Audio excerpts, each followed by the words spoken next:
अब जरा सोच कर देखो, अगर ये बात कोई आम आदमी या कोई व्यक्ति कहता तो अभी तक उसका अकाउंट डिलीट हो चुका होता। कभी कभी सरकार ऐसी खबरें चलाता है जानबूझकर ताकि जो और भी चर्चित खबरें हैं वो सारी दब जाएं।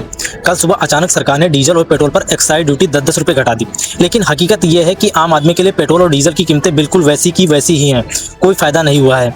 फिर भी इस खबर को इतना फैलाया गया कि हर तरफ सिर्फ यही न्यूज छाई रही, बाकी सारी महत्वपूर्ण खबरें कहीं छिप गईं।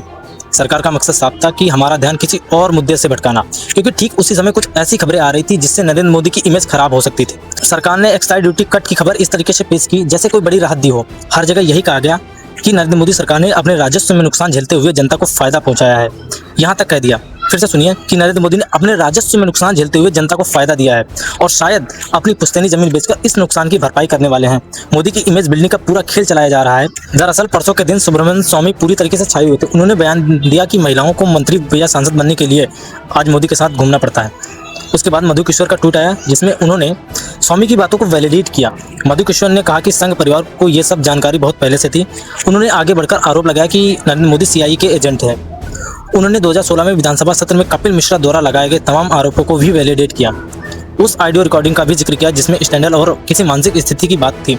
उन्होंने साफ कहा कि वो दस्तावेज उनकी आंखों के सामने गुजर रहे हैं। मधु किशोर ने यह भी कहा जब नरेंद्र मोदी गुजरात के मुख्यमंत्री थे तब हरदीप सिंह पुरी उनके लिए स्पेशल सर्विसेज का इंतजाम करते थे और 2014 के बाद इसका इनाम उन्हें मिला। उन्हें सरकार में शामिल कर लिया गया। उन्होंने अमित मालवीय को पोर्न पेडलर कहा और आरोप लगाया कि इसका इनाम उन्हें मिला। उन्हें बीजेपी के IT सेल का हेड बना दिया। अब जरा सोच कर देखो, अगर ये बात कोई आम आदमी या कोई व्यक्ति कहता तो अभी तक उसका अकाउंट डिलीट हो चुका होता, FIR हो चुकी होती, लेकिन सुब्रमण्यम स्वामी और मधु किशोर दोनों पर ना तो कोई कार्रवाई हुई ना उनका अकाउंट डिलीट हुआ।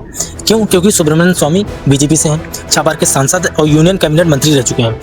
मधु किशोर मोदी की बहुत बड़ी करीबी रह चुके हैं। दोनों के पास कोई बहुत बड़ी ताकत है जिससे नरेंद्र मोदी और अमित शाह पंगा नहीं लेना चाहते हैं। इसलिए उन्होंने एक ऐसा रास्ता अपनाया कि अचानक ये डीजल पेट्रोल ड्यूटी घटाने का ड्रामा रचा, पूरी मीडिया को इस पर लगा दिया ताकि सुब्रमण्यम स्वामी और मधु किशोर की खबरों को दबाया जा सके। अब जरा तुम सोचकर देखो कि यह बात सही है या गलत है, कमेंट बॉक्स में जरूर लिखना।